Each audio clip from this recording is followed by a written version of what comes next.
Hi, குட்டீஸ்களுக்கு பிடிச்ச masala bread toast எப்படி பண்ணுறதுன்னு பார்க்கலாம். இது மார்னிங் பிரேக்ஃபாஸ்ட்டுக்கு ரொம்ப ஹெல்த்தியாக இருக்கும். நம்ம பால் அதெல்லாம் சேர்க்குறோம், சூப்பராக இருக்கும் பசங்களுக்கு. ஈவினிங் ஸ்நாக்ஸாகவும் கொடுத்தீங்கன்னா நல்லா பசி தாங்கும் பசங்களுக்கு.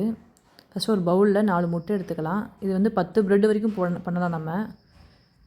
கொஞ்சம் சில்லி எடுத்துக்கலாம். 1 டேபிள் ஸ்பூன் சில்லி, ஒரு ஆனியன் நல்லா சாப் பண்ணி வச்சுக்கோங்க. கொஞ்சம் கொரியாண்டர், கொத்தமல்லி எடுத்துக்கலாம். அது ஒரு டேபிள் ஸ்பூன் போட்டுக்கோங்க கொத்தமல்லி. கொஞ்சம் மஞ்சத்தூள் போட்டுக்கலாம். 1/4 டேபிள் ஸ்பூன் மஞ்சள் தூள், 1/4 table spoon chilli powder, 1/2 table spoon உப்பு, 100 ml பால் ஊற்றிக்கலாம். நம்ம 4 முட்டைக்கு 100 ml சரியாக இருக்கும். நான் பீஸா ஸ்பைஸ் மிக்ஸ் எடுத்து வச்சுருக்கேன், அது ஒரு டேபிள் ஸ்பூன் போட்டுக்கோங்க. ஒரு 1/4 டேபிள் ஸ்பூன் பெப்பர் போட்டுக்கோங்க.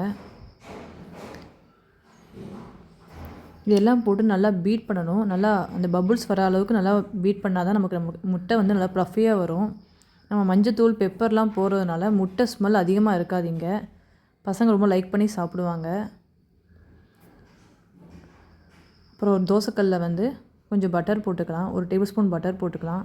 போட்டு அது நல்லா மெல்ட் ஆன உடனே முட்டை மசாலாவில் ப்ரெட்டை வந்து டிப் பண்ணி நம்ம கல்ல வைக்கலாம். ஒரு தடவை இல்லை 2 டைம்ஸ் டிப் பண்ணால் போதும். அதுக்கு மேலே டிப் பண்ணிங்கன்னா ப்ரெட்டு உடஞ்சிரும் நமக்கு.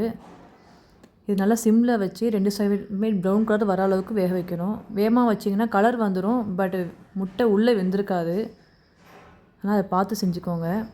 இந்த ரெசிபி பிடிச்சிருந்தா மறக்காமல் ட்ரை பண்ணிவிட்டு எனக்கு கமெண்ட் பண்ணுங்கள், ஷேர் பண்ணுங்கள், சப்ஸ்கிரைப் பண்ணுங்கள், லைக் பண்ணுங்கள். பாய்.